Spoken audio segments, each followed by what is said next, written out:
Former IMF chief economist says China's currency is overvalued.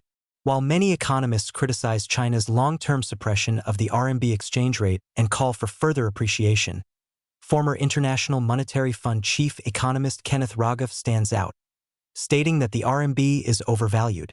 If China were to allow its citizens to invest freely abroad, the currency would go down a lot.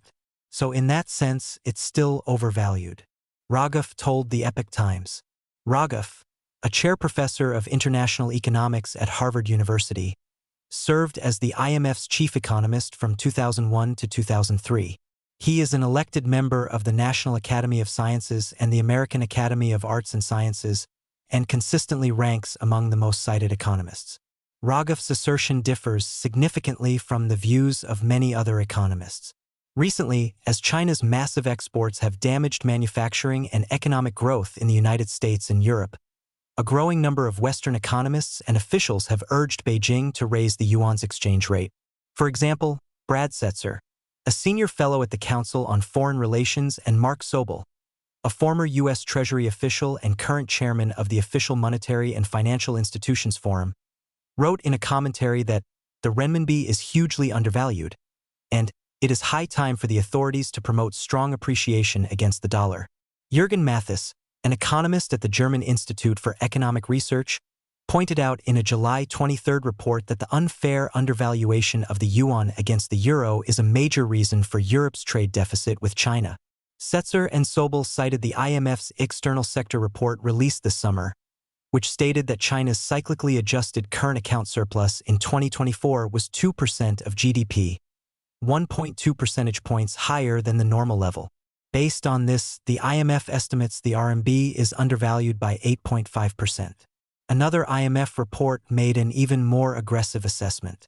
Its October World Economic Outlook report revised China's 2025 current account surplus as a percentage of GDP upward to 3.3%.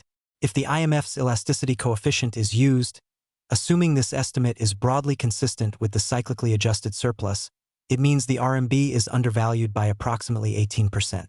However, Rogoff argues that the IMF's method of estimating currency value is inaccurate because it does not conduct historical longitudinal comparisons of trade surpluses. It's certainly true that China's running a big current account surplus, trade surplus. Today, it's only about 3% of China's GDP. In 2010, it was 10% of China's GDP.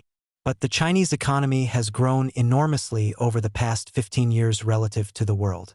And so as a share of world GDP, China's surplus is actually as big today as it was in 2010 paradoxically. I think it's a little superficial to just conclude from that the currency is wildly undervalued. Rogoff used an example to illustrate that judging currency value solely based on trade surplus is inaccurate. Europe has a massive surplus. Europe's surplus is bigger than China's, and nobody's complaining about the European currently being undervalued. So, I think there are always people saying that is undervalued, but I'm not sure I agree. It really depends on what measure you're looking at, what factors you're looking at. Rogoff further pointed out that from some perspectives, the RMB is actually overvalued. If China were to open its capital markets more, there would actually be downward pressure on the exchange rate. That's what happened in 2015 when money was fleeing China and China had to crack down on its capital controls. On August 11, 2015, the People's Bank of China announced a change to the RMB exchange rate mechanism, allowing market forces to play a greater role, resulting in a sudden one-off depreciation of the RMB by nearly 2%. This unexpected move shattered market expectations that the RMB exchange rate would remain stable or continue to appreciate, triggering widespread panic among Chinese households and investors. To protect their savings, Chinese residents and businesses attempted to transfer capital abroad, accelerating the existing trend of capital flight. According to the Institute of International Finance, nearly $700 billion of capital fled China that year. The massive capital outflow from China, selling RMB to buy foreign exchange, put enormous downward pressure on the RMB exchange rate in the foreign exchange market. To stabilize the exchange rate and prevent a full-blown crisis, the PBOC sold off a large amount of foreign exchange reserves, resulting in a record decrease of $513 billion in those reserves in 2015. 10 years later, a wave of capital flight is looming again.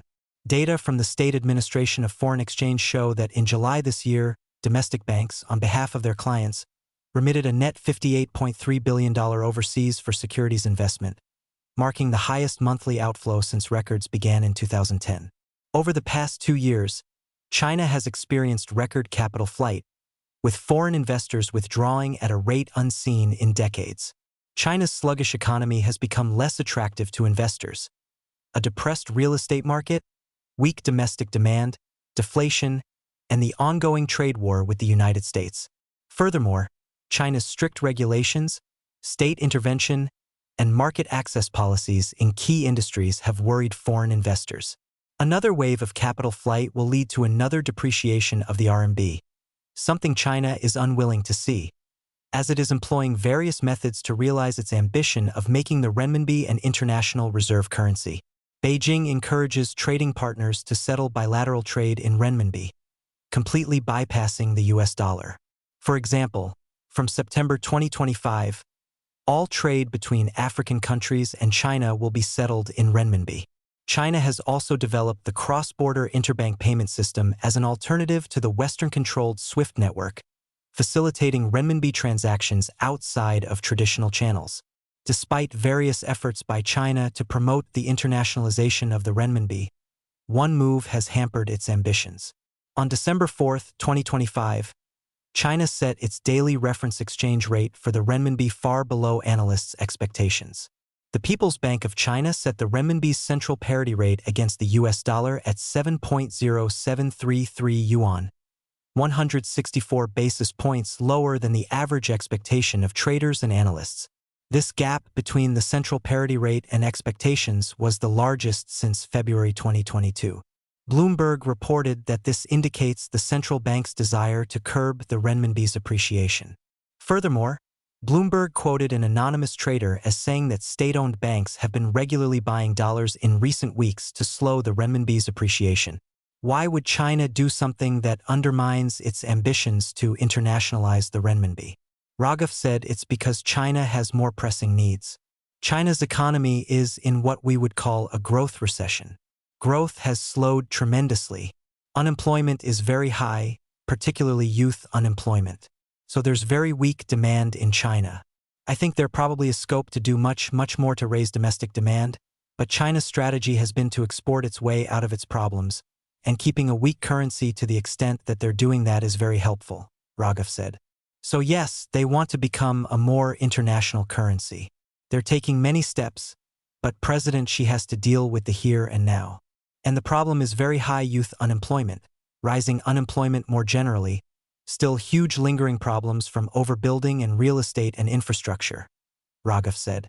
In 2023, the unemployment rate for the 16 to 24 age group in China surged to over 21%, prompting the government to stop releasing monthly data and then revise it.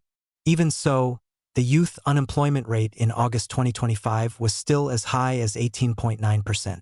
China's decades-long investment-driven economy has led to massive debt accumulation among real estate developers, resulting in defaults by companies like Evergrande and Country Garden, severely impacting household wealth and consumer confidence.